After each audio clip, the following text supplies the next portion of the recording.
This is the Leafs Convo for Oak Ridge Ford in London, Ontario, oakridgeford.com. It is Sunday, October 6th, 2024. Norman, London. Mike in Buffalo. The preseason is wrapped for the Maple Brothers, and they've looked darn good in the wrapping of it. A 3-2 win over the Wings last night. Nick Robertson, the absolute standout, not just for the Leafs during this preseason, but right across the NHL. Answering the critics, setting himself up for what could be a really good season and then a bigger payday down the line. Mr. Augello, I want your impressions on the preseason finale with the Maple Leafs and Wings, and then we'll get into some questions and answers from the OGs and converts. Good morning. Good morning, Norm. Well, I looked at that game, and I don't think you can draw a lot of conclusions from like lineups, because if you looked at the lineup that they played against Detroit on Thursday, it was mostly an AHL lineup with the exception of, Robertson and Bobby McMahon and maybe two or three others. And then vice versa. I think there were only like 5 or 6 players that played in that game that were playing on Saturday. But Saturday was a more representative lineup of what the Leafs are going to look like on Wednesday in Montreal. It's just the big question right now is, how are they going to get under the cap? Who's going to be waived? Who's going to go on LTIR? Will there be a trade? I mean, all these questions that are, I think, ahead of Brad for living, and it's going to, the next 48 hours will be fascinating because I think that the odds of a trade are very slim. It's not impossible, but it's going to, I have a feeling they're going to be dipping into LTIR for a couple players, and that will open up some cap space. This is the Leafs Convo for Oak Ridge Ford in London, Ontario. oakridgeford.com is where you're going to get your next vehicle. Employee pricing has come and gone. It was a great incentive period, but things are almost as good now, better for a lot of others. Huge delivery allowances on F-150s. Low rates. If you're looking for 0% on a bunch of model lines, I can do that for you. It's October. It's traditionally one of the biggest car buying months of the year. I'm not sure about the United States. I'm sure at the end of the day, the economy and the way people spend in the U.S. is aligned with how people spend their hard-earned money in Canada, Mike. But this is a big month for car buying and leasing. Let me be your guide. We do your Leafs podcast. Let me get you on the road in a brand new Ford. Like I said, 0%, huge delivery allowances at Norm at Oak Ridge Ford on Instagram. OG's Converts, if you have any questions for Mike or myself about the Maple Leafs, have at it in the chat. This is the Q&A edition of the podcast, and we really do appreciate you being here. Like the content, subscribe to the channel. While you're in the mix with us, all of the things that are going to wrap up clerically for the Maple Leafs. I mean, the potential waiving of players, a trade which you believe is slim to no chance of happening, but there is still a chance. Before puck drop on the Leafs and Habs on Wednesday. It's all fine and dandy, but my focus really was on the core elements to what we saw over the last couple of preseason games and how things are taking shape. I mean, if healthy and it stays intact, that line of Matthews, Nyes, and Marner is going to be absolutely deadly, Mike. And just as perusing social media, a lot of the Leaf publications, websites, podcasters, people of that nature who do either cover the team or support them, there seems to be a general sense that if this team can hold it together and this team can ascend the way that it should based on how it looks on paper, maybe this could be the year that they knock down the door to the playoffs and make a run. I mean, I know it's early, and I know there's skepticism that prevails over all of it. Mm-hmm. But they've looked pretty good, and there's a lot of enticing elements to this team that has me certainly super interested in really anticipating the next time they take the ice. They look pretty good. They look different, but I think that I think Maple Leaf fans should adopt the approach that I take. Until I see it, I won't believe it. And if they're playing a more north-south game, a more physical game, a more defensively responsible game, if they protect their goaltender and limit shots like they did last night, then I think it bodes well for them. But again, let's see results. First things first, get through the regular season, maybe win the Atlantic Division. If you can do that, that sets you up for a better playoff matchup in the first round. But they faced Montreal in the first round in the Canadian division, and where did that lead them? So it's like, until they do it, I'm going to be skeptical. And I think Leaf fans will adopt that approach. A lot of them are adopting that approach right now. But now what I'll say is, because you mentioned that Nyes, Matthews, Marner line, there's been a lot of chatter about them getting Matthew Nyes on an extension preemptively. With he's got a year left on his ELC, and then he's going to be probably in line for a big raise. He is a unicorn in the sense of like the type of player that he is compared to some of the other players on this team. He's a big, bruising, fast, talented winger, and him playing with Matthews and Marner, I don't think it's out of the realm of possibility he scores 30 goals. And if he scores 30 goals going into, the end of his ELC, then, I think it's going to cost them more to sign him after this season than it will if they sign him preemptively. We'll send him to the fourth. Send him to the fourth. But that's the byproduct of putting him with two world-class players. Right. He's going to do well. The team, by extension, does well. And he gets well paid. So be it. If there's success at the end of this rainbow, let's go. Yeah. So I think that and there supposedly have been talks. He was very sort of coy about whether he wanted to sign or whether he was going to sign a deal with the Leafs, and he just says, I want to stay here, and he's very close with Matthews. So I think that, and one other thing is if they sign Nyes to an extension and then they sign Jake McCabe to an extension, those contracts kick in next year. Whose contract is coming up next summer? Sorry.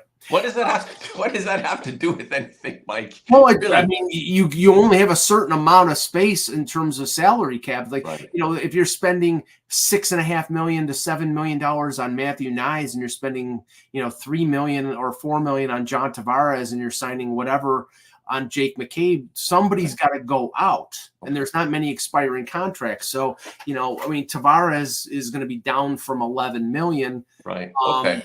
That's what I'm saying. Can we not just let this be an understood thing that there is a potential Marner and the Leafs will go their separate ways when this season is said and done, and just let it be? I don't think it's a potential. I think it's almost an almost certainty. But yeah, we can let it.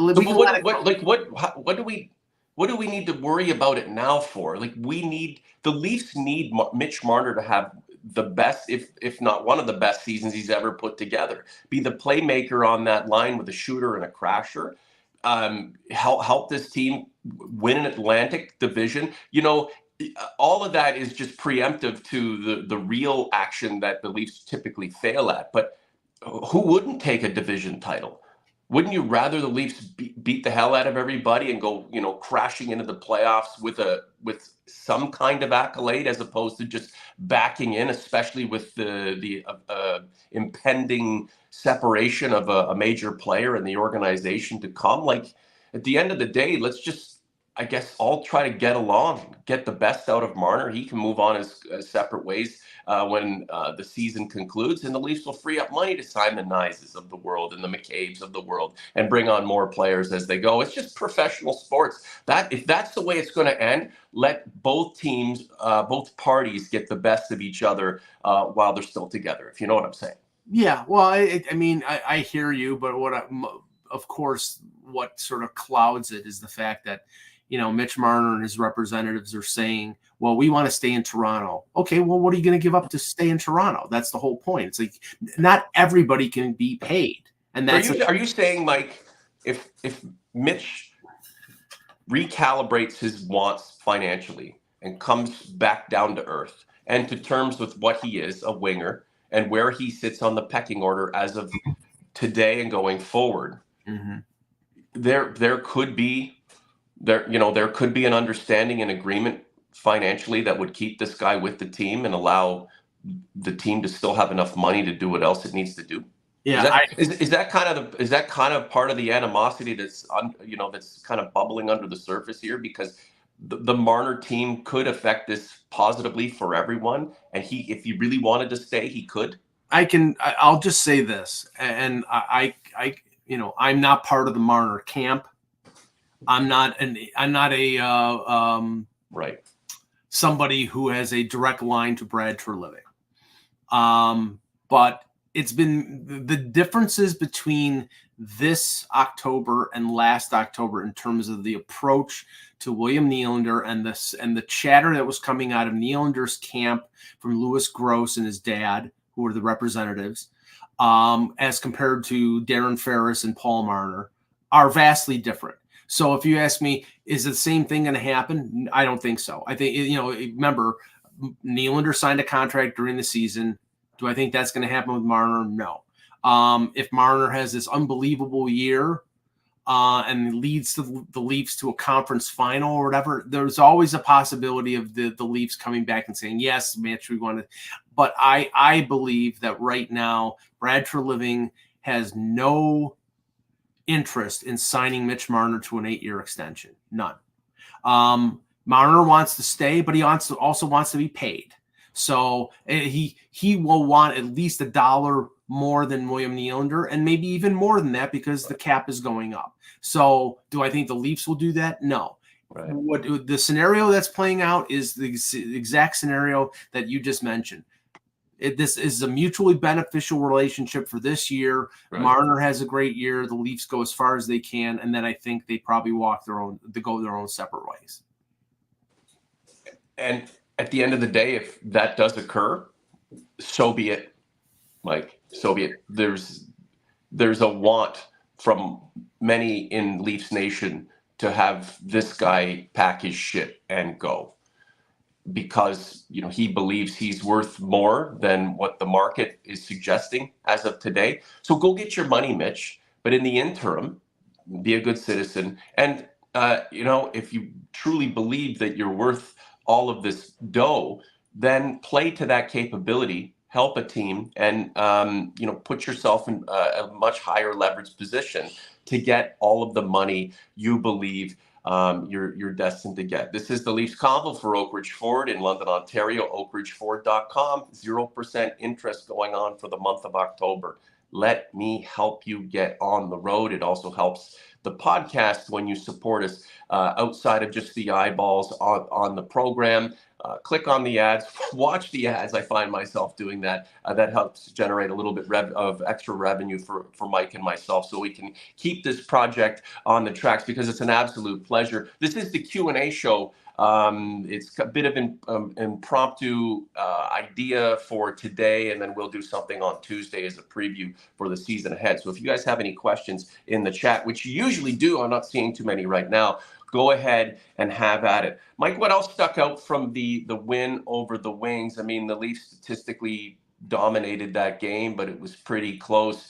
The power play looking pretty damn good. Are we going to get into the first 2-3 months of the season, and the Leafs will be scoring at a 30% clip on the power play, and then do what it typically does, lose it, and kind of put the team in a situation where the man advantage isn't the advantage? Or are you seeing anything different so far in the preseason that might suggest this group will come together in a different way? And Mark Savard being there to help augment the special teams with new ideas. Give me some impressions from last night, and how what you've seen so far might bode well for the season to come. Well, so far I don't think there's anything majorly different with the power play, but like teams in preseason football, you're not gonna break out your new tactics in a game where everybody's watching. I mean, maybe you'll do it at the beginning of the regular season, and you'll do it during practices, but you're not gonna. They're basically running what it looks to be the same type of power play. Tavares at the bumper in front of the net with Nylander and and Matthews as the triggerman, and Marner distributing, and Riley. It's the same lineup. Now, whether that stays the same, whether Berube goes with 2 power plays, tries to balance them up, move maybe Nyes into the first power play, or move Robertson into the first power play. You don't know. I mean, I think that'll start to evolve as the beginning of the season gets here. The thing that I did observe yesterday, and like I said, I'm not reading too much into the lineup composition, but Timothy Liljegren, who was mentioned by a couple people in the chat, he played on Thursday with that mostly AHL lineup. I mean, there was Kampf and McMahon and Kali Yarncroke and a few others that were NHL guys, but mostly it was players that were getting sent down to the American Hockey League and did the following day. There are some people that think that there's a chance that guys like Marshall Rafai or Philippe Myers, who's a bigger defenseman and a righty, could steal a job, and that maybe a Liljegren might get traded. I like Liljegren as a player. I know that a lot of people don't think he's worth the $3 million he got signed in the offseason. I mean, there are teams out there that need defensemen and teams out there that need right-handed defensemen. So is it possible that they trade him before the beginning of the season and clear some of that salary so they can sign some of these players? Sure. Would there be takers for him? Yeah, well, I think there are teams out there that hey, maybe even the Pittsburgh Penguins, who that they Dubas wasn't the one who drafted him, but Dubas is the one who developed him in with the Marlies. I mean, is this a situation potentially that you have a player who needs a change of scenery? I see. I don't think it's a change of scenery situation. I think it's a salary cap situation. And that is the problem with this team. That right now, I believe that Pacioretty already has a deal. Mm-hmm. So you have to make room for him. The way that they were playing Steven Lorenz, I think they want Steven Lorenz to be a 4th line guy. Now, if it was me, I would waive Ryan Reaves because Ryan Reaves is useless. But they may want Ryan Reaves for a couple games when they're playing the Canadians and Arbor Jacki is going to run a roughshod over the team. But I just think that right now, to have a spare part making $1.3 million, when I think you need that room for players that are more productive, is definitely going to be a factor. Now, I mean, there's a couple. So he's not playing up to what he's being paid. Liljegren or Reaves? Liljegren.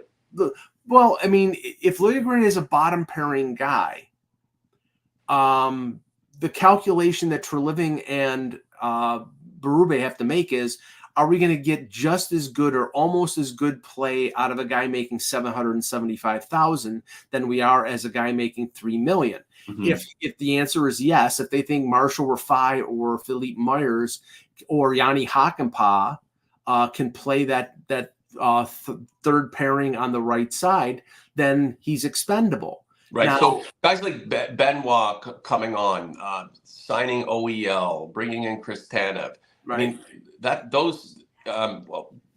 Benoit doing what he does, that's a professional taking the bull by the horns and running with the opportunity. But the big additions, which were needed, doesn't necessarily give Liljegren and his camp any confidence that the Leafs thought that he could be the guy to take those places when they went and got them through free agency. So the writing may have been on the wall there due to the fact that after everyone else, and you've got, Connor Timmins and Morgan Riley, and you have a glut of defensemen, and he's kind of, I wouldn't say the odd man looking in, however, kind of moving down the depth chart, making bigger money than he probably should. It's, we commit to you. What can you do for us? And that level of confidence that you should have in a player that you pay to that extent just isn't there. So, I mean, I think, the Leafs are going to have to explore something. And the Liljegren camp also has to realize that,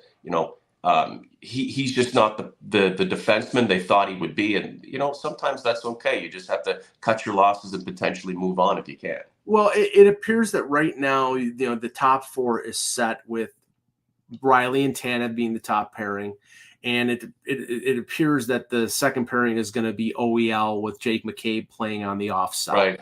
Okay, so that's locked in place. Yesterday they used Benoit. I believe they used him mostly with Philippe Myers. I think they used him at times with Connor Timmins. Timmins, don't think did himself any favors with he took a bad penalty, a couple bad penalties actually. Shot it over the glass late in regulation. I think he's going to be placed on waivers. Now, some team might pick him up. Right. Because his problem has always been staying healthy. Now, if he gets claimed, then they can't lose too many defensemen because Hakanpää's health is in question.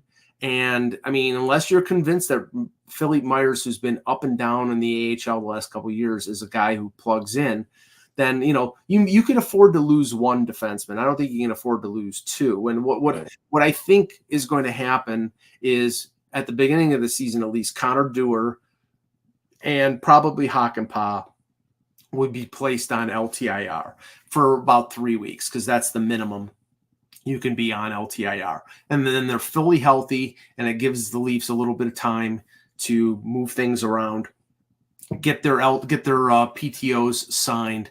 And then, you're not hoping that somebody gets injured, but usually a month into the season, somebody's on injured reserve because they've been hurt during a game. And then you can move your pieces around the chessboard if needed. But I am not in favor of trading Timothy Liljegren for the sake of trading him.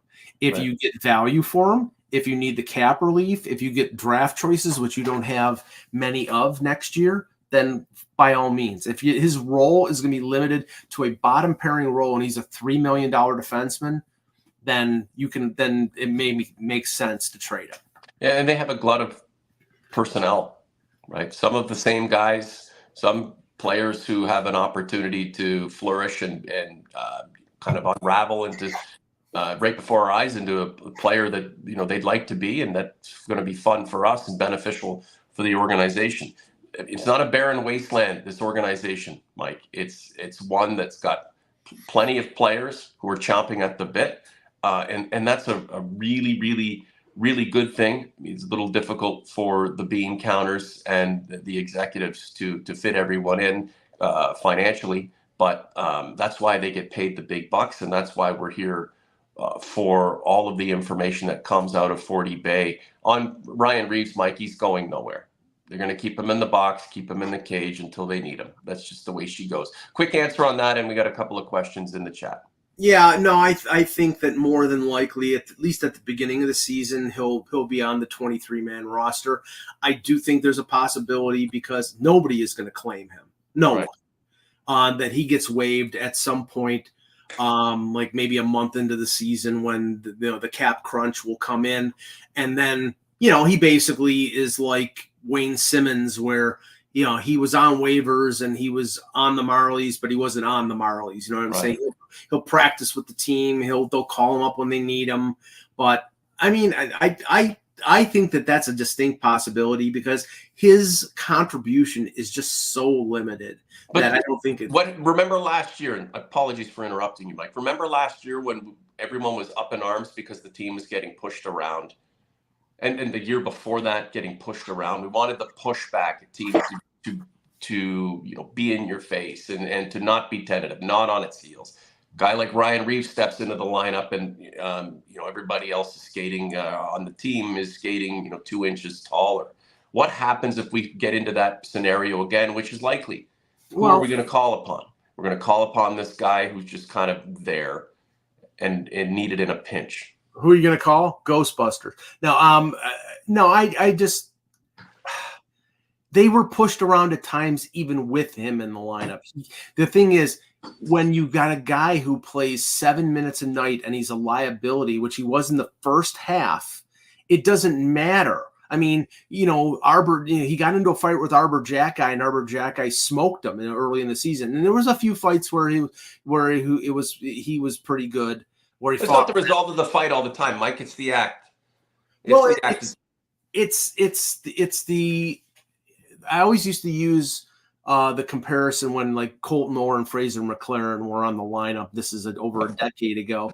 That they were two nuclear missiles that Randy Carlyle would bring out when the other team was getting out of line. Okay, I mean that's but if those players weren't very good players, but they instilled some fear.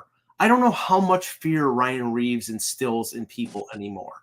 That's the whole point. It's like if he drops the gloves of somebody and tunes somebody up, that's great. But if I'm just saying, like, it struck me as mostly staged fighting last year, and he was a liability for the first half of the year, and then the second half of the year he wasn't as bad. But where was he? He wasn't really a factor or anything in the playoffs.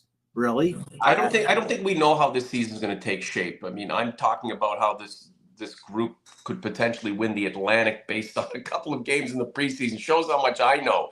But there is a sense that if this team does stay intact and nobody gets in its way, it's going to have a really good regular season, which is nothing new when you base it on how they've played over the last almost decade now with Matthews, Marner, Nylander, Tavares, and the crew. So here we are, but Mike, in 2-3 months, if this team looks like a bunch of wimps, we're going to be calling for somebody to spearhead the revolution, and there are going to be a lot of fans looking to Ryan Reaves to do that, even in the limited opportunities he gets. And we do talk about the Craig Berube factor and how he's affecting players. We don't really know fully yet. We'll find out as the season progresses. But what kind of relationship do you think he'd had with Reaves as being kind of a Reaves guy when he played?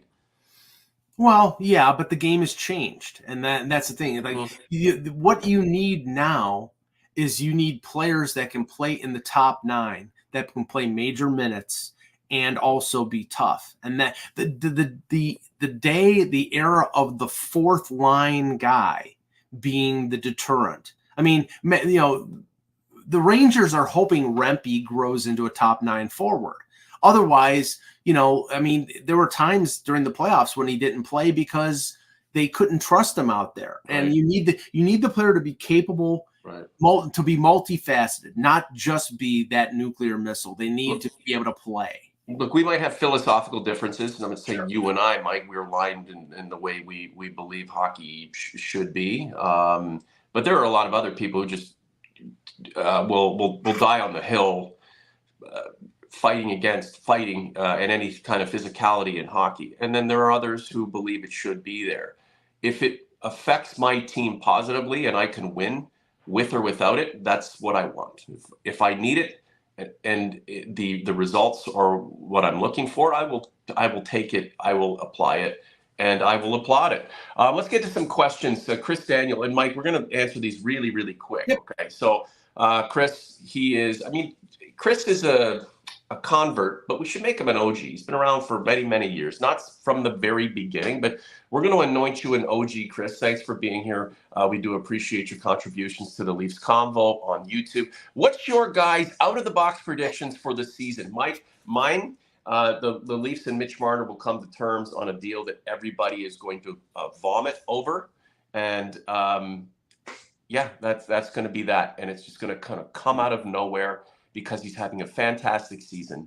And those who are waiting for the day that the Leafs and Marner officially cut ties, they will be on the Peace Bridge, ready to do a Greg Louganis swan dive into, what is it, Lake Erie, Lake Ontario? I don't know what the hell body of water. Yeah. That's going to be coming. That's my out-of-the-box prediction. I will predict that Matt Murray plays as many games in goal as Anthony Stolarz. Wow. Is Murray, like, what I'm reading, he's content being the third guy. In his mind, is he thinking the third guy is going to play 5 games? What if he's called upon more than he really wants to become? I mean, because the third guy isn't supposed to play 20, 25 games. All these teams are well, this is the thing. Whether it's possible for this team to carry 3 goaltenders. I mean, one of the reasons that Matt Murray, I don't think, played a ton during the preseason is because I don't think they want to give other teams the idea that Matt Murray is somebody who they could claim that would be really effective. I think the Leafs think that he'll be really effective. Then remember, they have two goaltenders who have never played more than 27 games in a season. Right. Lars and Joseph Woll. So 27 times 27 times 27, or 27 plus 27 plus 27, that equals 81. I'm not saying that Matt Murray's going to play 27 games. I'm just saying I have a feeling that you're going to have Joseph Woll play. I need 40 games out of Joseph Woll minimum. Right. And that 40, and that's not even asking a lot. Right, but the big question about Joseph Woll is not ability, it's availability. And that's it's if he can stay healthy, I think he's a really good goaltender, but I need to see it. I need to see him stay healthy and play at least half a season in terms of games, 41 or more games, and then splits. Stellaris looked really good against Detroit on Thursday, but I think there's a chance they carry three goaltenders and they don't waive Matt Murray because I think there's a chance that somebody might pick up Matt Murray. Well, there has to be a method to this madness, and you've emphasized this. Stolarz has not played that much, right? Sure, he's got a ring with Florida, but he has not played that much at all. It's not as if he's a bona fide, tested and a conquested kind of guy who, has played 40, 50 games. He's been a starter. He really hasn't played that much. And having Murray there as an insurance policy, if that's the way the Leafs want to put the lineup together when all is said and done, then I'm here for it if it benefits the Leafs. If Murray is overplayed, whether he likes it or not, and he helps the results to be positive, that's what I want, Mike. That's what I want at the end of the day. Out of London, Timberwolf. Question, was Easton Cowan's preseason a disappointment? I don't think it was a disappointment, but I think it was predictable in the sense that he put a lot of pressure on himself to perform, and I think that he knew that he needed to really go above and beyond to make this team, and that was his goal. He played well, but I don't think he played well enough. I expect him to be sent back to the Knights, and I don't think it's a bad thing. Get stronger, have another big OHL year, play well for Team Canada at the World Junior. And then maybe at the end of the year, if London doesn't go and make another Memorial Cup run, when London's season is over with, if the Leafs are still playing, then he becomes an option for them to play in the playoffs, like Nick Robertson did back in 2020 in the bubble. Right. Well, and you look at Nick Robertson, the way he came to camp, signing that contract, whether begrudgingly or just clinically or strategically, and just knocking it out of the park. It was the Nick Robertson show. Easton Cowan, everything that he did was tempered based, weighted against what Nick Robertson was doing, and that's okay. Easton Cowan's day will come. Robbie Robertson, another guy right there, potentially an OG. The Leafs have been weak on the right side of defense for years. Why is it now that they have different right defensemen? Everyone wants to trade them away, Timmins and Liljegren. Mike, you went into this a little bit, but let's entertain Robbie Robertson here, and we'll continue on. Well, I mean, it's because, now they have Tanev. He's a right shot D. Now they have McCabe, who plays better on the right side, even though he's a lefty. Now you're talking about right shot, third pairing defenseman, one of them making $3 million a year. I mean, in a perfect world, if they didn't have a cap issue, the Buffalo Sabres have Connor Clifton making $3 million a year on the third pairing, and another defenseman making over $4 million on the bottom pairing. But they have tons of cap space. The Leafs don't. Oh, gee, why is that? Oh, never mind. But they can't afford a $3 million bottom pairing defenseman. So I think it's less ability than it is cap management. So that's why, I think the Timmins is somebody that's going to get. And also, we didn't even see Hakanpää play at all during the preseason. He's a right shot defenseman. He's somebody that probably factors in here probably a month into the season. So they've added, and Philippe Myers is another righty. So they've added enough depth on that right side that they have the luxury of maybe trading a player or two. Ryan Sue, what's the team look like for Wednesday? What's the lineup going to look like, you think, Mike? Well, I think they're going to sign Pacioretty.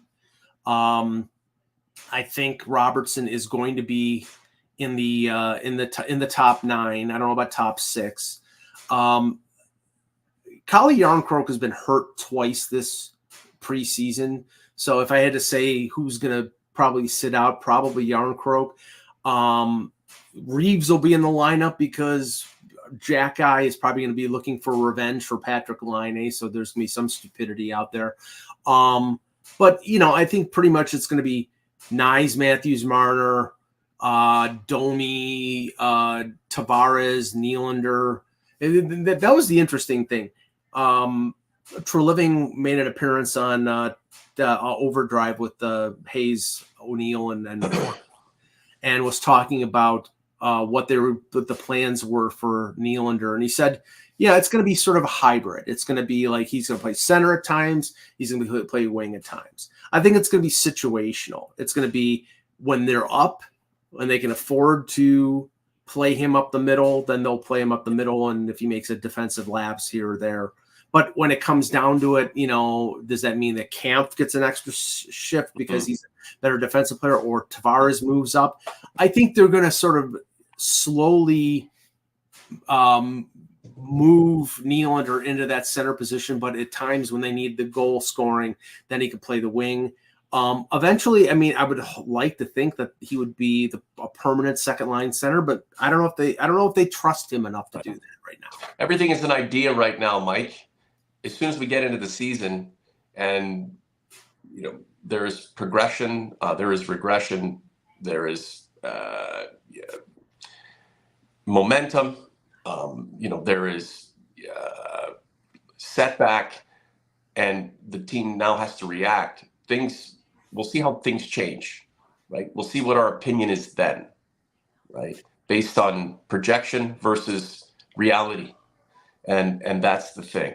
Right, you'd like the team to be able to be composed, comprised, put together a specific way and get the results you believe that group can get.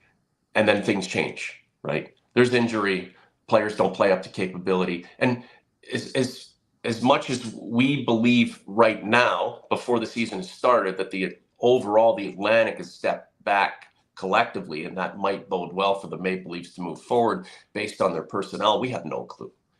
We don't know who's going to just kind of come out of the woodwork and be really great and give the Leafs fits.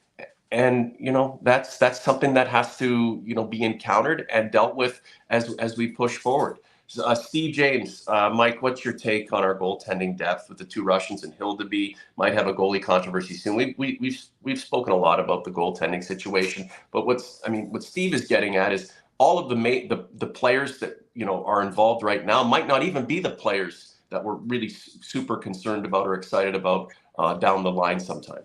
It's a nice problem to have, isn't it? After years of we're looking at Garrett Sparks.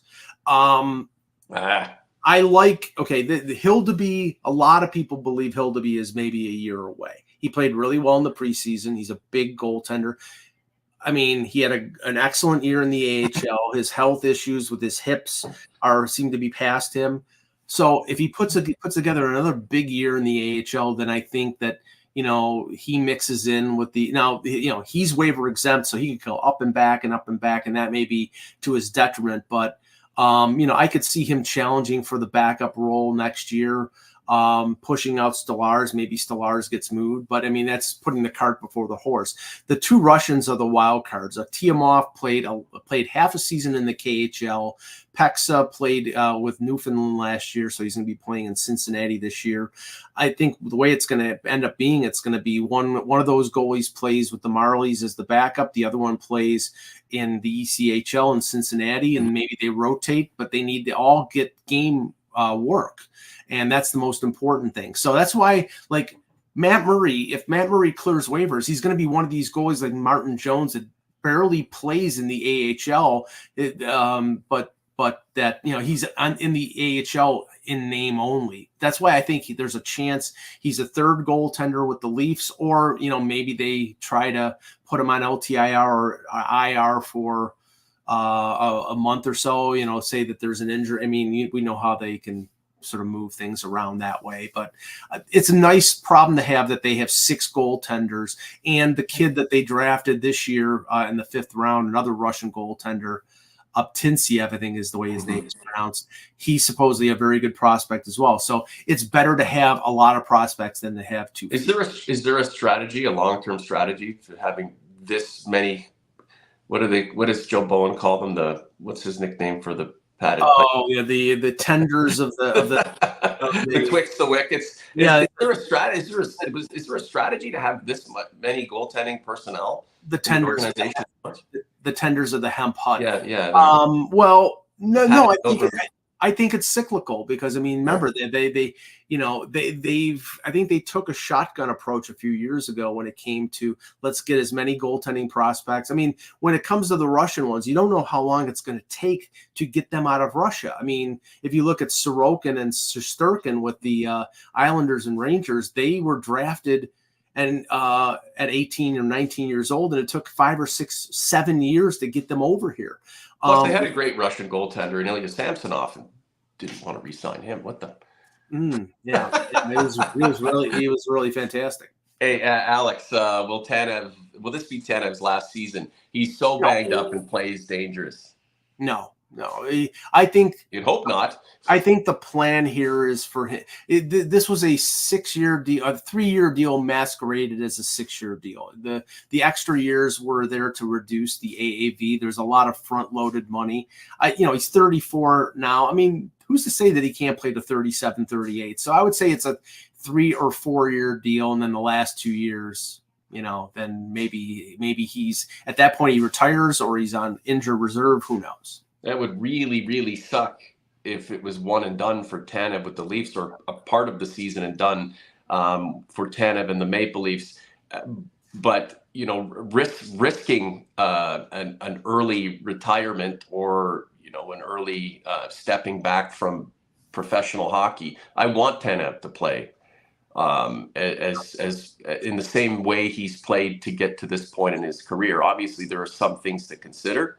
Right, self-preservation is a thing, but he was brought here to be Chris Tanev, and I hope he flourishes in this environment. Wilfred Witzke, does Robertson score 30 goals this year? No, but I think he's going to score over 20. I think he's going to probably fit in on a third line unit. I think his skill set fits with being a top 6. I just don't know whether they have enough confidence in him to be good enough defensively to play that sort of 17, 18 minute a night role. But honestly, if he can score that many goals playing a third line role, then I think, he's the type of guy who could end up replacing Marner in the top 6 if Marner does leave after this season. Do you view, he's been on a hot streak in the preseason. Is a player like that, and he scored 14 goals last season, is a player like that streaky? Right, he needs opportunity. He needs minutes. You think he'll be super consistent, or you think he'll get hot and the Leafs, will elevate him or have him pulled back a little bit depending on what he's producing? Goal scorers are notoriously hot and cold. So, right. But the secret here is if he's not scoring, he's got to be playing decent enough defensively to not be a liability. So, if a guy's scoring 5 goals and 5 straight goals in 4 games, of course he's going to play. But it's what he does when he's not scoring. Can he be an assist guy? Can he play? Can he penalty kill? Can he do these other things? They've been using him as a PK guy. All those are factors of whether his role is the same as it was last year or it grows. And he needs to be all of those things, does he not, Mike? Look, the Leafs have scoring in abundance. Nick Robertson isn't going to take this team to the next level on his back just because he can score 30 goals and do nothing else. Right. Andrew Wallace, thanks for your contribution. What happens with Calle Yarncroc?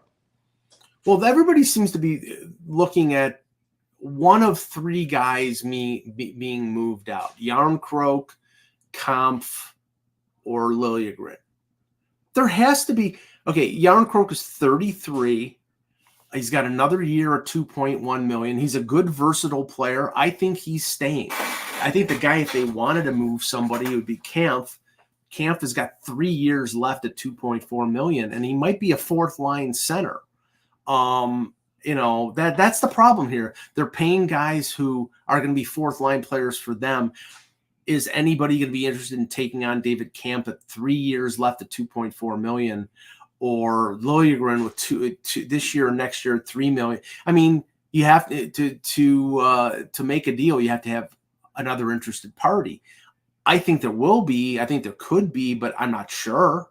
Mm-hmm. So, you're saying, where is he going to go, or is he going to go? It's like, who knows? Right. Who knows? Right. And again, in terms of the storylines of importance, I mean, it does factor in, but there's just so many things to focus in on with this team. It's really enticing as a consumer of hockey. It's intriguing as a fan of this team. And like I said, I'm here for it. However it shakes out, we'll be there to cover it. This is the Leafs Convo for Oak Ridge Ford in London, Ontario, oakridgeford.com. OG's Converse, thanks for all of your contributions in the chat. Like the content, subscribe to the channel. We have a really ambitious goal for our subs. We're looking for hundreds between now and whenever the Leaf season concludes. I think you can help us do it. If you've been back frequently and you like what Mike and I are about, but you haven't subscribed because you hold it so near and dear to your heart, give us a chance. Hit the subscribe button and stick with us. Tell your friends about us. We just do what we do. Have a lot of fun. Mike, how do you want to wrap it up? Well, I think the thing that everybody will be looking for now is either today or tomorrow with the Leafs making their cut downs and Brandon Pridham going to work with his cap calisthenics. And we'll discuss all those moves on Tuesday when we convene next. Catch me at Norman Oak Ridge Ford, and you can reach Mike hockeybuzz.com. He's doing his thing. I'm doing my thing. You are doing your thing. We're all getting ready for the Leafs Habs puck drop on the regular season 2024-2025 styles. We're excited for it. And it's not going to happen until we do another show. That'll be Tuesday. Mark it down. Mike will be there. I'll be there. The question, will you? I already know the answer, of course. For Mr. Augello, I'm Norm. The Leafs Convo is out.